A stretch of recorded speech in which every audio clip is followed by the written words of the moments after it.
তুমি চিন্তা করো না চড়ুই বোন, আমরা পুরো জঙ্গলের পাখিরা তোমার পাশে থাকবো। হ্যাঁ হ্যাঁ চড়ুই বোন, আমরা সবাই তোমার পাশে আছি। তুমি এতটা ভেঙে পড়ো না।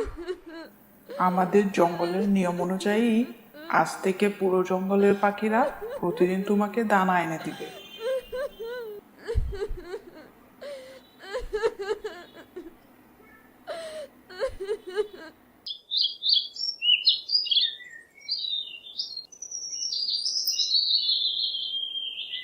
পরের দিন থেকে সব পাখিরা মিলে যতটুকু পারে ততটুকু দানা চড়ুইকে এনে দেয়।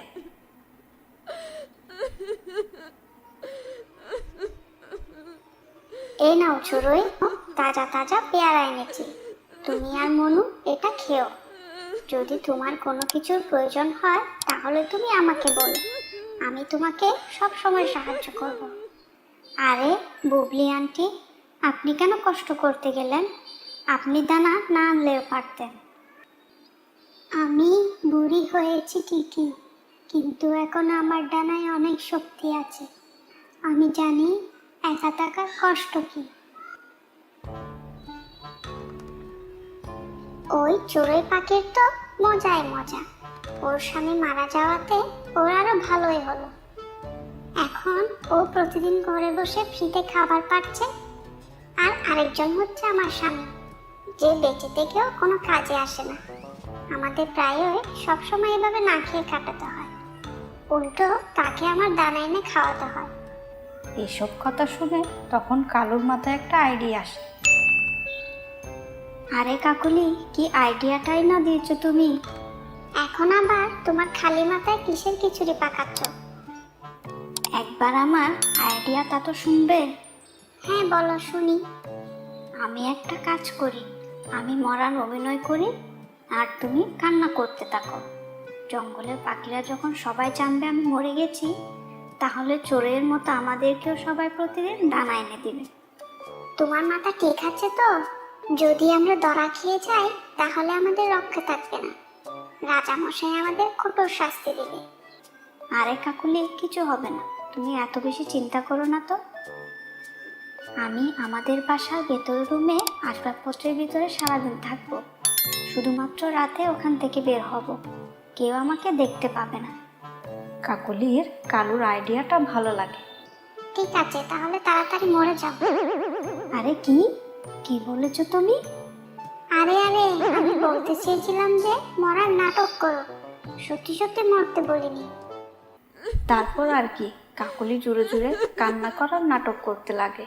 তার কান্না শুনে সব পাখিরা তার বাসায় জড়ো হয়।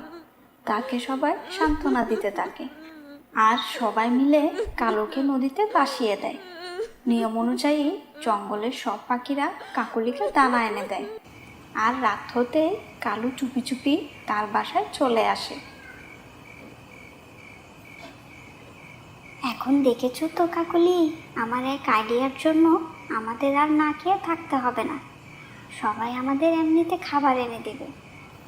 এখন কালুর আর ঘরের বাইরে যাওয়ার কোনো প্রয়োজন হয় না।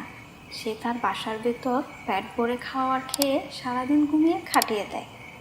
এভাবে বেশ কয়েকদিন কেটে যায়।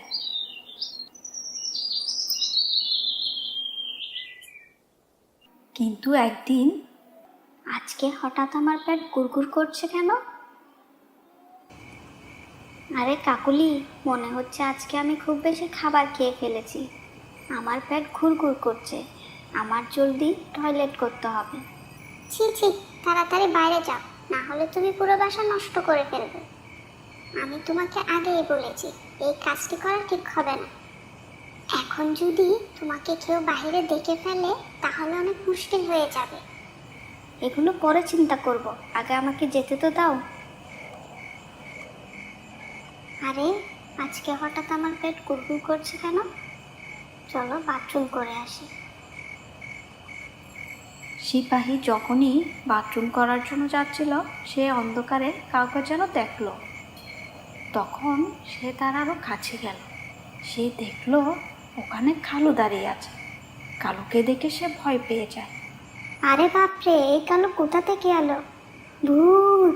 আরে কেউ আছো, আমাকে বাঁচাও। সিপাহী তাড়াতাড়ি ওখান থেকে পালিয়ে যায়। কালুও তার বাসায় চলে আসে। কাকুলি, একটা ঘটনা ঘটেছে। আমাকে এখন সিপাহী দেখে ফেলেছে। আরে এখন কি হবে? এখন তো সে রাজা মশাইকে সব কথা বলে দিবে। এখন কি হবে আমাদের? আরে তুমি চিন্তা করো না, সিপাহী মনে করেছে সে আমার ভূত দেখেছে, তাই সে ভয়ে পালিয়ে গেছে। ও বুঝতে পারেনি যে ওইটা আমি সত্যি সত্যি ছিলাম। যাক, তাহলে তো বাঁচা গেল। তবুও তুমি তাড়াতাড়ি ভিতরে গিয়ে শুয়ে পড়ো। হ্যাঁ, ঠিক কথা বলেছো তুমি। অন্যদিকে সিপাহী সুজা রাজামশাইয়ের কাছে যায় আর তাকে সব কথা বলে দেয়। তুমি এরকম নিশ্চিত হয়ে কিভাবে বলছো যে ওইটা কালু জীবিত আছে? সে আমাদের বোকা বানাচ্ছে। রাজামশাই, প্রথমে যখন আমি কালুকে দেখি তখন ভয় পেয়ে যাই, কিন্তু যখন আমি মাটিতে তার ছায়া দেখি তখন বুঝে যাই যে সে বেঁচে আছে। আর আমি ভয় পাওয়ার মিথ্যা অভিনয় করে সোজা আপনার কাছে চলে এসেছি, যাতে ওই কালু কিছু বুঝতে না পারে। যদি এরকম কিছু হয়ে থাকে তাহলে এক্ষুনি আমরা কালুর বাসায় যাব আর তার বাসার তল্লাশি নেব। সে পালিয়ে যাবে কোথায়? রাজামশাই সিপাহীকে নিয়ে সোজা কালুর বাসায় চলে আসে। আরে রাজামশাই, আপনারা এখানে কি জন্য এসেছেন? আমরা তোমার ঘরে তল্লাশি নেব। আমরা বুঝতে পেরেছি যে কালু বেঁচে আছে। তারপর সিপাহী কালুর বাসার ভিতর রুমে যায় আর কালুকে সেখানে ঘুমন্ত অবস্থায় পায়। আরে কালুজি, উঠো। সিপাহী কালুকে নিয়ে বাহিরে চলে আসে। তুই কত বড় মিথ্যাবাদী! তুই আমাদের সবাইকে বোকা বানিয়েছিস। আজকে থেকে তুই বন্দি থাকবি। রাজামশাই কালুর একটা কথাও শুনেনি। সুজা তাকে জেলে বন্দি করে রাখে। এই কথা জঙ্গলে ছড়িয়ে পড়ে। পাখিরা সবাই কাকলির কাছে আসে। কাকলি তখন কান্না করছিল। জি কাকুলি, এখন কান্না করে কি হবে? এত বড় মিথ্যা কথা কেউ বলে শুধুমাত্র ফ্রিতে খাবার পাওয়ার জন্য? যা হয়েছে ভালোই হয়েছে, এখন বুঝো মজা। আমাদের কষ্ট করে এনে দেওয়া দানাগুলো আমাদের ফিরিয়ে দাও। তারপর সব পাখিরা তাদের দানা নিয়ে চলে যায়। এই গল্প থেকে আমরা শিক্ষা পাই যে কখনো কোনো কিছু পাওয়ার জন্য মিথ্যার আশ্রয় নেওয়া একদমই ঠিক না। এর পরিণাম সবসময় খারাপই হয়। বন্ধুরা, আজকের গল্পটি কেমন লাগলো? ভালো লাগলে অবশ্যই লাইক, কমেন্ট, শেয়ার ও সাবস্ক্রাইব করবেন। ধন্যবাদ। হ্যালো বন্ধুরা, ভিডিওটি যদি আপনাদের ভালো লেগে থাকে তাহলে অবশ্যই একটা লাইক করে দিবেন। চ্যানেল নতুন এসে থাকলে চ্যানেলটি সাবস্ক্রাইব করে দেবেন। ধন্যবাদ। আর ভিডিওটি কেমন হয়েছে কমেন্ট করতে ভুলবেন না যেন।